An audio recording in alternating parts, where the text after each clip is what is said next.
পানি বণ্টন নিয়ে এবার কি যুদ্ধে গড়াচ্ছে ভারত পাকিস্তান সম্পর্ক? কাশ্মীরের পেহেলগামে ভয়াবহ সন্ত্রাসী হামলার পর ভারত ও পাকিস্তানের মধ্যে চরম উত্তেজনা বিরাজ করছে।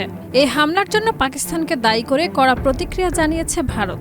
এর অংশ হিসেবে ভারত সিন্ধু নদের পানি বণ্টন চুক্তি সাময়িকভাবে স্থগিত করেছে।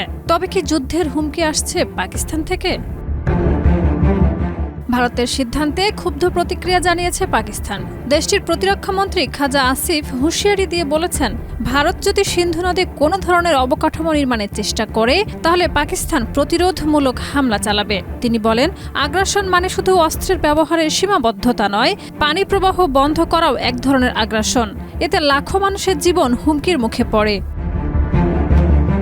এছাড়াও আসন্ন নির্বাচনকে ঘিরে রাজনৈতিক উদ্দেশ্যে ভারতের প্রধানমন্ত্রী নরেন্দ্র মোদী সিদ্ধান্ত নিচ্ছেন বলেও মন্তব্য করেছেন তিনি।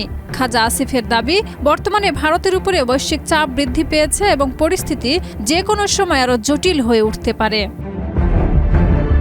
তবে খাজা আসিফ জানিয়েছেন, আপাতত পাকিস্তান আন্তর্জাতিক বিভিন্ন ফোরামে বিষয়টি নিয়ে আলোচনা করছে এবং পরিস্থিতি নিবিড়ভাবে পর্যবেক্ষণ করছে।